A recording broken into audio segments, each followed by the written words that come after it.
Hola, bienvenido otra vez a la clase de Hechos. Vamos a continuar hoy en la clase número 21. Si recuerdas la última vez que hemos estudiado juntos, hemos dejado Pablo en la ciudad de Atenas. Y hoy vamos a continuar mirando a lo que sucedió a él en la ciudad de Atenas. Hemos dicho que la ciudad fue un centro de la filosofía, un centro de aprender, y aquí vamos a ver ejemplos de eso adentro de lo que sucedió con él en esa ciudad. Bueno, primeramente en Hechos capítulo 17, en versículo 16, leemos que mientras que Pablo esperaba en Atenas, él estaba esperando a sus amigos, a Silas y Timoteo. Le dolió en el alma ver que la ciudad estaba llena de ídolos. Entonces aquí dice tal vez en la Reina Valera, que si usted usa esa traducción, la ciudad entregada a la idolatría. Y si uno anda allá, va a haber un templo tras otro. Y siguiendo, puede ver también que toda la ciudad fue llena de ídolos. Cada esquina tenía un ídolo chiquito, se llama un hermai. Entonces, notando cada esquinita. Entonces, imagínense caminando en una ciudad así, donde había un ídolo tras otros. Y dice que él tenía un dolor en su alma mirando eso. Y espero que también nosotros, cuando vemos la idolatría, que sentimos profundamente el deseo de ayudar a librar gente de adorando a esos ídolos. Bueno, siguiendo en el texto, leemos después de ver eso, Pablo discutía en la sinagoga, como siempre, los sábados con los judíos y los griegos en la plaza por la semana. Entonces, versículos 17, 18, menciona que él siguió razonando, hablando con los dos grupos. Y en un lado, él hablaba a los judíos, haciendo probablemente lo que hemos visto en otras ocasiones, capítulo 13, cuando tenemos el sermón de él, que él razonaba de las escrituras con los judíos. Pero eso no iba a funcionar con los griegos. Él tenía que usar otro táctico. Y eso es lo que realmente quiero ver hoy. Es qué es el táctico común de Pablo con los que no creyeron en Dios o ni creyeron en la Biblia, el Antiguo Testamento. ¿Qué hizo Pablo en tales situaciones? Y yo creo que aquí en capítulo 17, en este sermón de Pablo en Atenas, podemos ver o tener una idea de cómo él predicaba a los paganos, a los que no creyeron en el Antiguo Testamento. Bueno, dice que en versículo 19 adelante, 18, dice, algunos filósofos epicúreos y estoicos entablaron conversión con él. Unos decían, ¿qué querrá decir este charlatán? Otros comentaban, parece que es predicador de dioses extranjeros. Y decían esto porque Pablo les anunciaba las buenas nuevas de Jesús y de la resurrección. Entonces lo llevaron a una reunión del Areópago. Bueno, quiero hablar poquito sobre los dos grupos mencionados aquí en el texto. Son dos tipos de dos creencias filosóficas. Uno se llamaban los epicúreos. Los epicúreos pertenecieron a una escuela filosófica fundada por un señor Epicuro. Entonces es de ahí donde viene el nombre. Y él empezó enseñando como en el año 340 más o menos antes de Cristo en Atenas. Él había tenido una escuela por siglos en ese momento, como 300 años. Como dice en la pantalla, dice, los sentidos, para ellos, esas son las creencias, los sentidos eran la única fuente de certeza. Y el fin de la vida del hombre era la búsqueda de la felicidad. No creyeron en la vida después de la muerte ni consecuencias eternas. Entonces ellos creyeron en vive por el día de hoy. Aproveche el momento, busca lo que te agrada y disfrute la vida a lo máximo. ¿Okay? Eso es un poco crudo en la explicación, es más complicado, pero en nuestra mente, tal vez para hacerlo más fácil de entender, los epicúreos fueron los que buscaban la felicidad por medio de llenar sus apetitos personales, de lo que sea. Al otro lado tenemos segundo grupo, los estoicos. Los estoicos, permítame tratar de hacerlo un poco más grande por los que están leyendo. Esta escuela de filosofía fue fundada por un señor Zenón. Zenón vivía también cerca del año 300 antes de Cristo y él tiene varios otros, después de él tiene otros discípulos entre 300 antes de Cristo hasta el tiempo aún después de Cristo que fueron estoicos. Básicamente, ellos creen lo siguiente, como tengo en la pantalla. Los estoicos proclamaron que se puede alcanzar la libertad y la tranquilidad tan solo siendo ajeno a las comodidades materiales, la fortuna externa y dedicándose a una vida guiada por los principios de la razón y la virtud. Y yo saqué esa información del internet en Wikipedia, es algo que se puede encontrar allá también.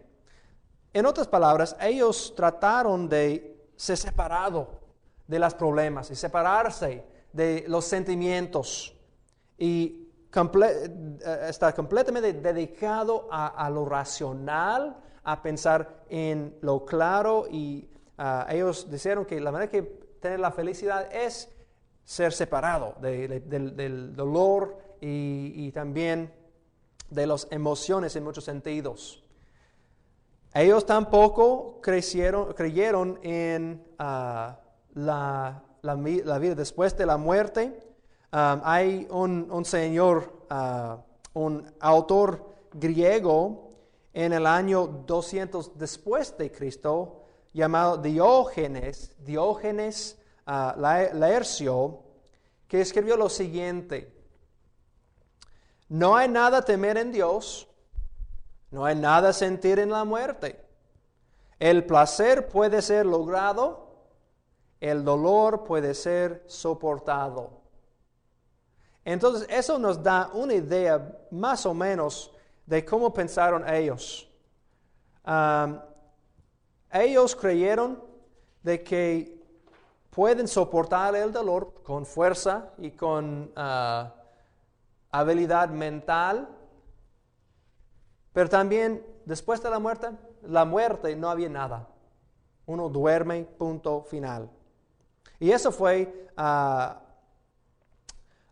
un autor, yo dije estoico, esos de los epicúreos, yo equivoqué en decirles eso. Diógenes Laercio fue uno de los de la filosofía, primero que mencioné, los epicúreos, ellos pensaron en buscar el placer y después de la muerte ya no hay nada. Pero los estoicos tampoco creyeron en algo después de la muerte. Después de la muerte ya ellos regresaron a esta parte del, ¿cómo le llamaron ellos? Un fuego eterno. Es la idea que ellos regresaron a un poder que continuó para siempre. Y no tenía un concepto de que ellos tenían un juicio personal, no hay consecuencias personales de la vida aquí, sino nomás regresaron a esta parte del poder nebuloso que existía desde el principio del universo. Bueno, eso tal vez nos da una idea de lo que está pasando en la vida de Atenas en ese momento. Y esos dos fueron filosofías muy comunes en el primer siglo. Bueno, regresando a nuestro texto, en capítulo 17, versículo 18, leemos que ellos dicen que Pablo está predicando dioses extranjeros. Y es interesante que lo dicen plural. Y es posible, y la razón que están diciendo que son dioses plural es porque está hablando de Jesús y la resurrección. Y ellos tenían tal vez la idea de que la resurrección era un Dios, en el sentido como la resurrección fue la personificación de este concepto de resucitar de entre los muertos. Entonces ellos le dieron como un nombre, como un Dios. Y entonces por eso es probable que ellos pensaron que él está refiriendo a más que un Dios, porque está hablando de Jesús y la resurrección. Bueno, en versículo 19 mencioné el Areópago. El Areópago era originalmente un concilio oficial de la ciudad de Atenas, que se reunió sobre un monte chiquito ahí enseguida donde está el Partenón. Está ahí muy pegado a eso. Y el concilio se reunieron ahí mismo en este otro monte chiquito llamado el Areópago. El monte significa el monte de Ares. Y así de donde viene el nombre Areópago es debido a ese concepto de ser el monte de Ares. Pero en ese tiempo probablemente cuando Pablo andaba aquí no se reunieron en ese lugar, pero el concilio siguió con ese mismo nombre. Entonces él fue enfrente del corte, el concilio, y básicamente ellos cuidaban a la ciudad. O también hablaron de la filosofía. Era una mezcla de entre corte o concilio y simplemente conversando sobre varias filosofías. Pero es poco irónico de que, como tengo en la pantalla, tengo una cita de unos de los obras de teatro de Esquilo. En esta obra de teatro de Esquilo, se llama Euménides, el autor puso en la boca de Apolo lo siguiente, hablando del Areópago. Y cuando en ese tiempo hablaron del Areópago, cuando fue fundado teóricamente. Entonces, Esquilo está describiendo cuándo fue fundado el Areópago, y él puso en la boca del dios Apolos, dice lo siguiente: cuando el polvo absorba la sangre de un hombre, cuando está muerto, no hay resurrección. Y para mí es irónico de que con ese concepto atrás que Pablo está predicando, en frente de ese grupo que rechaza el concepto de la resurrección, él está predicando Jesús y la resurrección. Bueno, yo creo que Pablo tenía mucho trabajo para convencerlos. Eso es lo que vamos a ver. En el versículo 21, Lucas nos da también brevemente el ambiente de Atenas. De que Atenas, ellos simplemente pasaron mucho tiempo platicando, hablando de lo que sea nuevo. Y eso también nos ayuda a entender la razón por qué habló Pablo de la manera que él habla aquí en este texto. Bueno, en versículo 22, al fin básicamente de este capítulo, tenemos el sermón de Pablo en frente del Areópago. Y quiero mirar a unos puntos adentro de este sermón. Versículo 22, él empieza diciendo: ciudadanos atenienses, observo que ustedes son sumamente religiosos en todo lo que hacen. Entonces, dentro de cómo él empieza, él dice: ustedes son sumamente religiosos. Yo lo veo en todos lados, ídolos. Y vamos a ver, es interesante, aunque él no está de acuerdo, claro, con la idolatría, pero él empezó con algo muy positivo. Él trató de conectarse con el grupo de una manera o de otra para decir: hey, estamos hablando de algo semejante. Ustedes, yo noto que están religiosos, Él les dio eso por lo menos, diciendo, hey, yo respeto la idea de ser religioso, pero permíteme decirle algo más claro de eso. Versículo 23 dice, al pasar y fijarme en sus lugares sagrados, encontré incluso un altar con esta inscripción, a un Dios desconocido. Pues bien, eso que ustedes adoran como algo desconocido es lo que yo les anuncio. Bueno, arqueológicamente no hemos encontrado a este altar, okay? No hemos encontrado a ese punto. Pero él aparentemente vio un altar con esta frase, a un Dios desconocido. Y muy probablemente ese altar fue hecho años antes, cuando había una plaga en la ciudad de Atenas. Y ellos habían sacrificado animales en altares a Apolo, a Zeus, a Atenea, a otros dioses, sin que recibir una respuesta supuestamente de los dioses. Y aparentemente ellos construyeron otro altar en caso que ellos habían ofendido a un otro Dios que aunque no los conocen o conocían. Entonces probablemente fue hecho este altar en un momento así, tratando de aplacar a cualquier Dios que sea, para cubrir todas las posibilidades.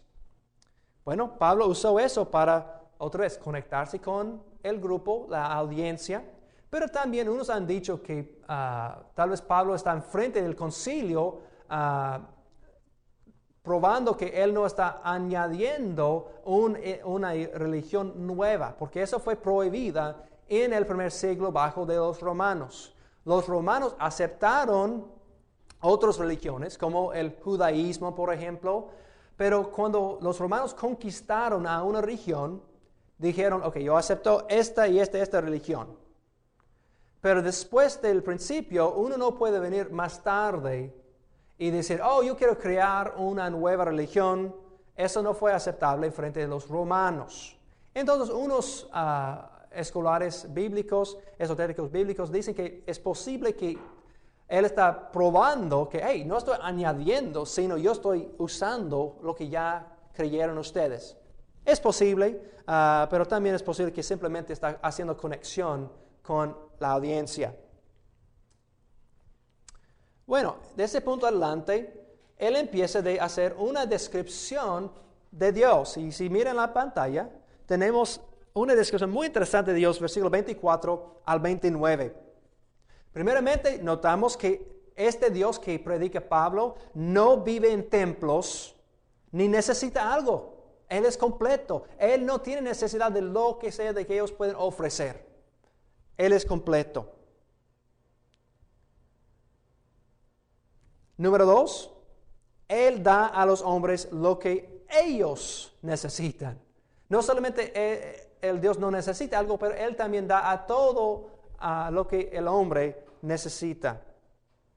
Número 3, también Él hizo de un solo hombre todas las naciones.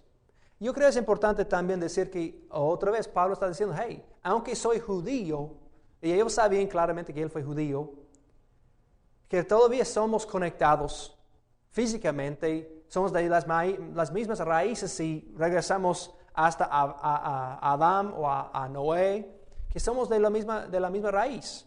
Otra vez, haciendo conexiones con la audiencia. Número 4, Él estableció las fronteras y las historias de los pueblos. Entonces, otra vez, este Dios ha sido involucrado en la vida ahí en Atenas, aunque ellos no lo conocieron. Él había trabajado entre ellos. Y al final, Él dice, no está lejos de ustedes. Y quiero leer lo que Él dice en relación con eso. En versículo 27. Esto lo hizo Dios para que todos lo busquen y aunque sea a tientas, lo encuentran. En verdad, Él no está lejos de ninguno de nosotros, puesto que en Él vivimos, nos movemos y existimos. Como algunos de sus propios poetas griegos han dicho, de Él somos descendientes. Quiero parar aquí por un momentito a decir algo. En este sermón realmente Él está hablando directamente a la audiencia. fueron llenos de filósofos, principalmente de esos grupos que hemos mencionado. Y si lees el contexto de este sermón, él está principalmente hablando a los estoicos. Por ejemplo, ese concepto de ser, que en él vivimos, movemos y existimos. Eso fue un concepto que entendería un estoico. Guay, sí, tienes razón, en él vivimos, existimos. Ellos tenían una idea, como mencioné antes, que había un poder, un fuego, que es el poder principal del mundo, y en eso vivimos, existimos, etc. Entonces Pablo otra vez está usando términos que la audiencia puede entender claramente, y conceptos que ellos pueden captar básicamente, aun si están equivocados a ellos un poquito, él empieza donde ellos puedan entender. Y también en esta escritura leemos que él cita a un poeta griego. Si miran la pantalla, ahí abajo, él cita un señor, se llama Celantes. Celantes escribió un poema llamado Himno a Zeus, que fue también, este mismo poema de Himno a Zeus, fue dicho de nuevo de cierta manera por un señor Aratus. Aratus, en una obra llamada Phanomena, libro 5. Y ellos dos fueron ambos Celantes y eso debe ser, Cleantes. Está mal escrito en la pantalla, debe ser Cleantes. Cleantes, Cleantes, Cleantes y Aratus fueron estoicos. Ellos fueron bajo de esa idea. Entonces Pablo podía aún citar un estoico para hacer su punto. Yo creo eso otra vez ganó muchos puntos en los ojos de la audiencia, que él por lo menos es capaz de hablar filosóficamente con la audiencia.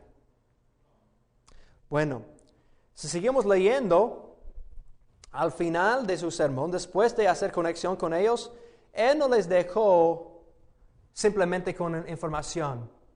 En versículo 30 y versículo 31, él les pide que contesten, que respondan.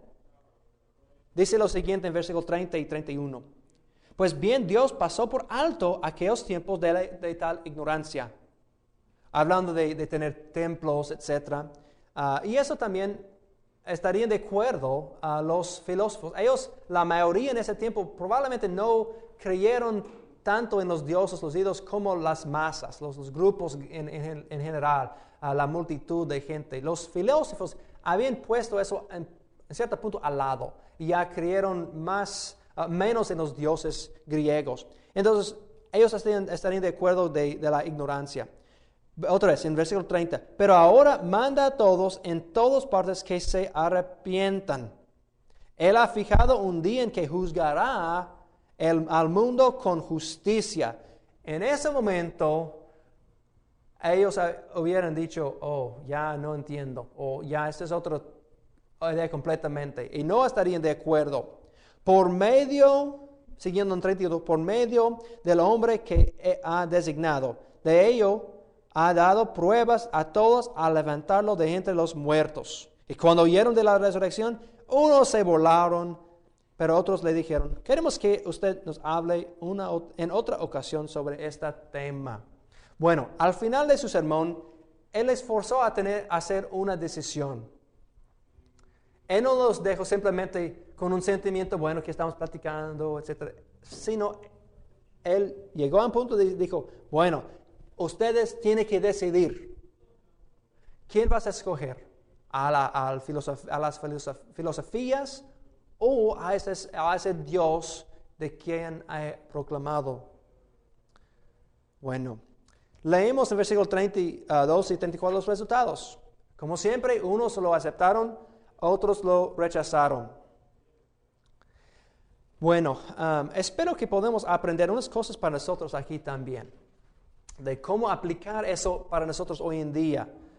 No conozco muchos estoicos personalmente. Existen, yo imagino, aún hoy en día. Epicúreos también, yo imagino, hay unos hoy en día. Pero principalmente no vamos a encontrar muchos hoy en día, lo más probablemente. Entonces, hay unos principios que podemos sacar, yo creo, de ese texto para usar en nuestros ministerios. Número 1.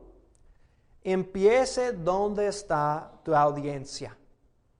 Es decir, hablar de una manera que la audiencia pueda entender. Si yo empiezo a hablar con uno que no entiende qué es el concepto del Mesías, si yo empiezo a hablar de que Jesús es el Mesías, ellos no van a entenderme por nada. Tenemos que empezar en un lugar donde pueden entender la persona. Si sea un grupo o un individuo, necesitamos usar términos, usar conceptos que ellos pueden entender.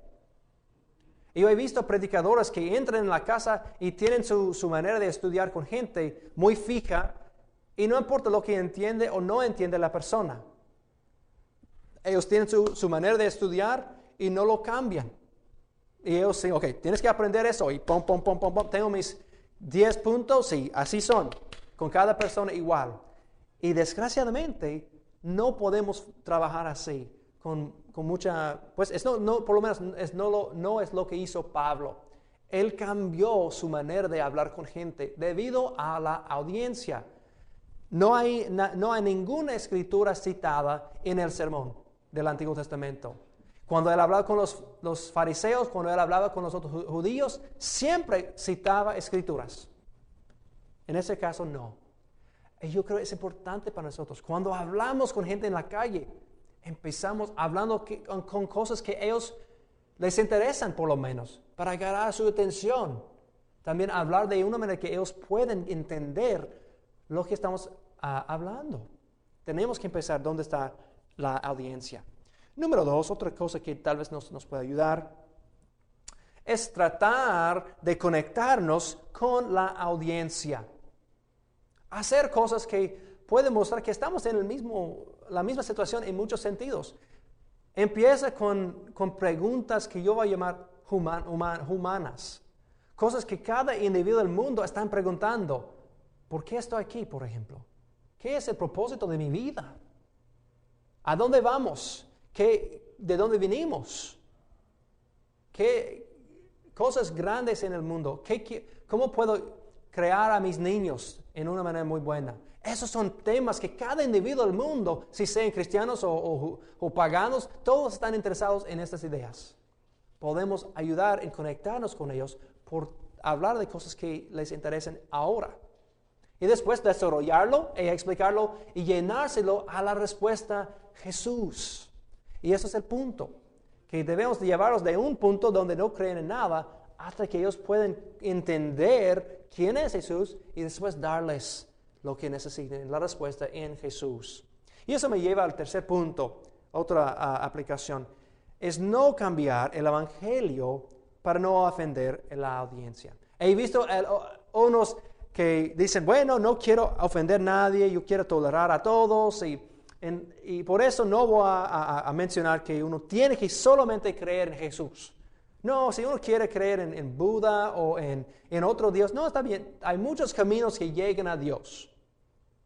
Bueno, hermanos, no podemos hacer eso. No podemos llegar a este extremo de decir que, nada importa en eso. Si todos creen en algo, no importa qué es el algo. Sino tenemos que decir, bueno, hay un solo hombre en quien podemos confiar, Jesús. Jesús mismo dijo eso en Juan 14, versículo 6. Hemos visto en Hechos 4, versículo 12, que no hay ningún otro nombre bajo del cielo por medio de quien podamos ser salvos. Punto. Eso es igual hoy en día también. Y yo he visto predicadores modernos cambiando el mensaje para no ofender el mundo. Pablo aquí llegó al punto de decir, bueno, Jesús resucitó y Dios demanda que cada individuo se arrepienta. No podemos cambiar estas ideas, estos mandamientos y estos hechos. Bueno, espero que la historia aquí de Pablo puede servir como un modelo también para nosotros en cómo relatamos con gente que no son creyentes, que tal vez son más inundados con las filosofías del mundo moderno también. Y espero que eso te da un modelo para empezar. Bueno, regresando a nuestro estudio, vemos que él está en Atenas y estamos en parte de este segundo viaje misionero de Pablo. Él va a continuar de la ciudad de Atenas, él salió y él fue a una ciudad cercana llamada Corinto.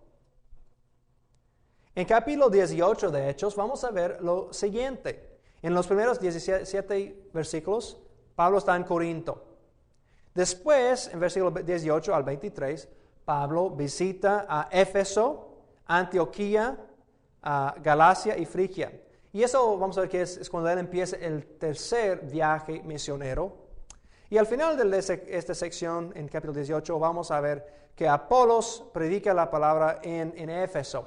Y espero que podamos por lo menos terminar esta primera sección durante esta clase hoy, que Pablo está en Corinto.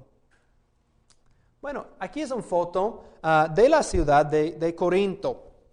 Ahí hay por lo menos las ruinas del parte antiguo de Corinto. Bueno, rápidamente, poca información sobre la ciudad de Corinto. Era una mezcla de culturas, ¿okay?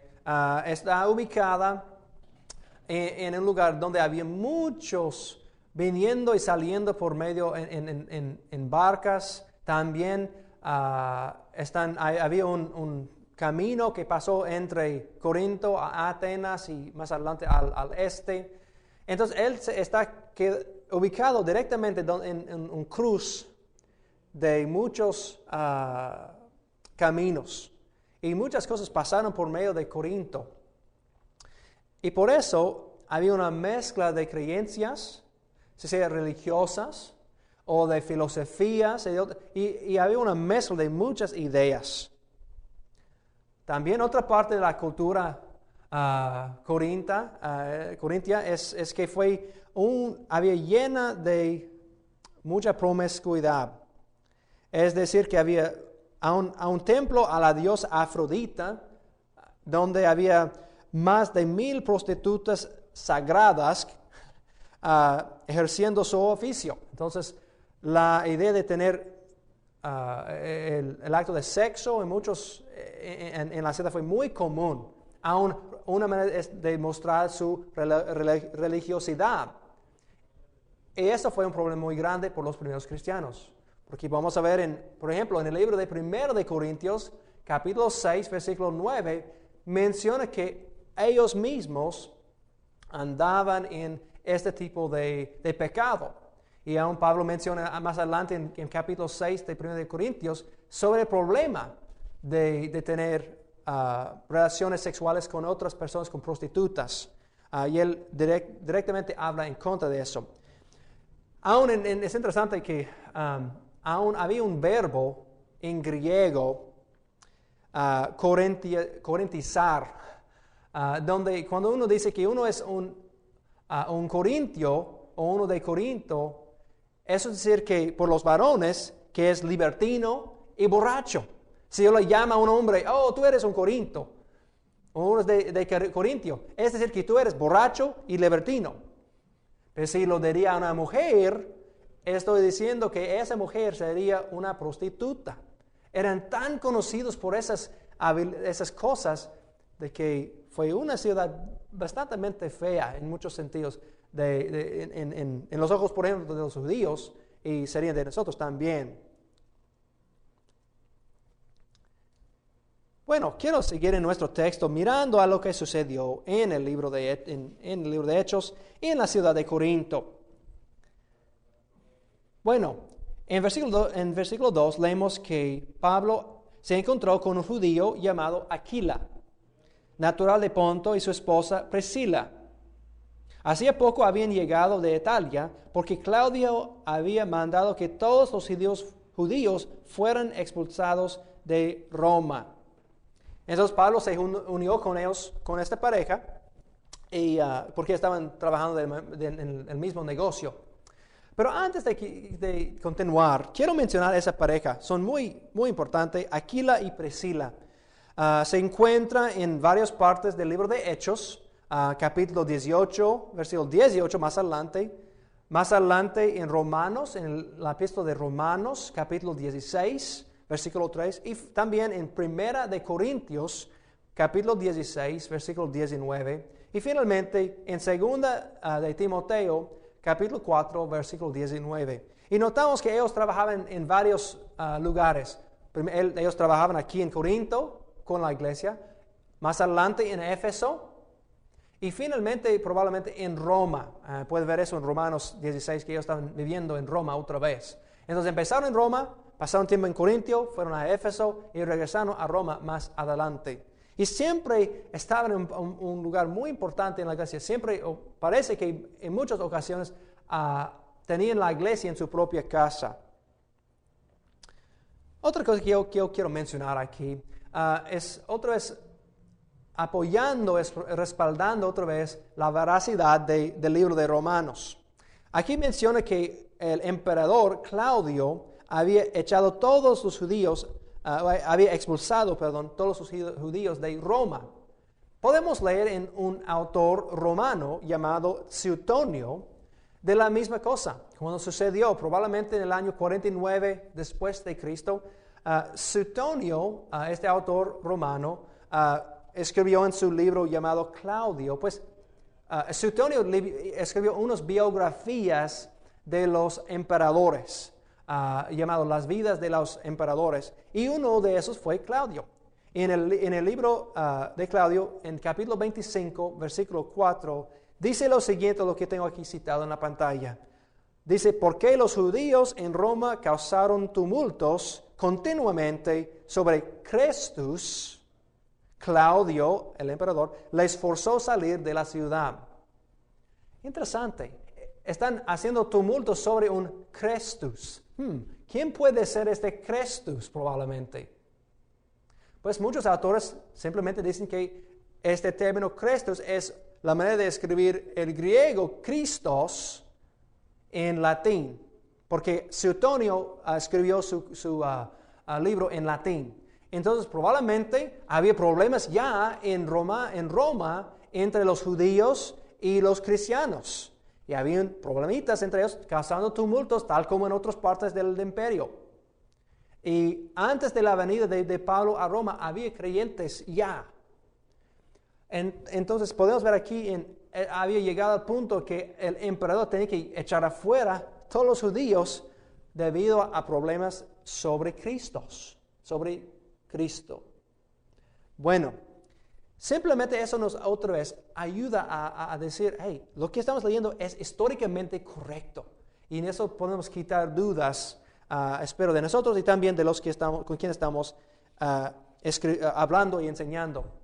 Otra cosa que nos ayuda a eso es a probar que lo que sucede en este libro no pasó en una esquina. Tenemos pruebas arqueológicas, literarias que respalden lo que vemos aquí. Hay otras religiones que no pueden probar nada de lo que tienen sus libros. Por ejemplo, hay muchas cuestiones sobre varios grupos que dicen que ciertas cosas habían pasado. En ese momento, de lo que yo he leído, he estudiado, no he encontrado ninguna prueba por el libro de Mormón, por ejemplo. Si uno lee su libro y busca ciudades adentro que están mencionadas, supuestamente que había sucedido en las Américas, hoy en día no hay ninguna prueba clara diciendo que esas cosas habían pasado. No hay ninguna cosa literaria tampoco que podamos probar que esas cosas sucedieron. En nuestro caso aquí con la Biblia hay una cosa tras otra diciendo, hey, eso sí de veras pasó. Yo creo que eso es muy importante que mencionamos también a los otros hermanos. Bueno, siguiendo con nuestro texto, espero que eso fue algo útil también para ti, hablando de ese Suetonio y la importancia de en nuestras vidas. En versículo 3 leemos de que Pablo está haciendo tiendas de campaña. Y fue común en esta cultura judía de enseñar a tu hijo 3 cosas. Uno es quién es Dios. Ellos enseñaron quién es Dios primeramente. Número 2, los judíos enseñaron a sus hijos cómo leer y escribir, probablemente para conocer a Dios. Número 3, ellos aprendieron un negocio.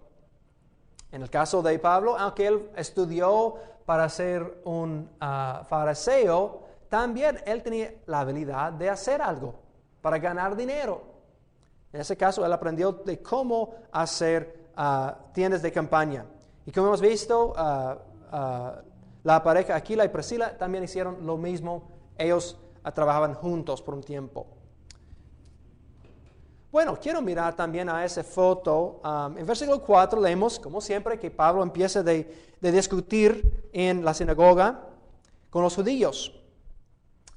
Y no sé si se ve muy bien. Voy a tratar de acercarlo más en nuestra clase para que se vea más fácilmente. Yo tomé esa foto en la ciudad de Corinto. Está en un museo ahí. Y esa piedra fue sacado de la plaza ahí mismo en la ciudad de Corinto, de Antiguo. Y tiene las letras, o parte de las letras de la sinagoga de los hebreos. Se puede ver, no sé si se puede ver bien, pero en la caja roja yo puse las letras que se puede ver. Empieza con la letra G, O, G, E. El fin de sinagoge. Y los primeros letras E, B, en lo que parece como un P, eso técnicamente en griego es un R. Entonces, entonces corta ahí. Eso es nomás la mitad de todo lo que estaba antes. Entonces, ellos han encontrado arqueológicamente algo para probar que había una sinagoga de los hebreos. Probablemente eso fue arriba de la puerta, ahí en Corinto. Entonces, podemos otra vez probar que había algo histórico en lo que estamos diciendo. Entonces, Pablo empieza a discutir ahí con los hebreos, con los judíos. En versículo 5 leemos más adelante que finalmente llegaron Timoteo y Silas. Cuando ellos llegaron, eso permitió a Pablo a empezar a enfocarse en predicar la palabra. A ese punto él ha sido dividido. Él trabajaba por el día, por la noche, y también él está predicando. Quiero nomás mencionar algo brevemente. Yo creo que este texto nos muestra 2 modelos de cómo ser misioneros. Yo he conocido unos misioneros que van a un lugar, encuentran trabajo, y ellos trabajan 40 horas por semana, normal, y después afuera de eso están evangelizando, agarrando gente para el evangelio, plantando una iglesia. Y ellos no reciben ni un sueldo de una iglesia, sino ellos proveen por sí mismos, tal como hizo Pablo con las tiendas de campaña. Hay otros que reciben un sueldo, que reciben apoyo económico para seguir predicando. Y voy a decir que los dos son muy útiles. Hay beneficios y cosas negativas por cada lado. Y yo creo que nos da un ejemplo de ambos aquí. Y no sé qué tipo que tú eres, tal vez si eres misionero, pero los dos son aceptables y posibles y muy útiles en los ojos de Dios. Entonces, aquí vemos que Pablo siguió enseñando y al final de cuentas unos acertaron la palabra en la sinagoga, pero como siempre unos lo rechazaron y Pablo tenía que ir a empezar hablando con los judíos, con los gentiles. Bueno, creo que vamos a parar aquí por el día y vamos a terminar esta clase. Y espero que podamos continuar la próxima vez hablando de lo que sucedió en la ciudad de Corinto. Que Dios te bendiga y sigue predicando, hablando con otros sobre las buenas nuevas, probando de las Escrituras o de la filosofía de que Jesús es el Mesías y el Salvador del mundo. Que Dios te bendiga. Hablamos la próxima vez.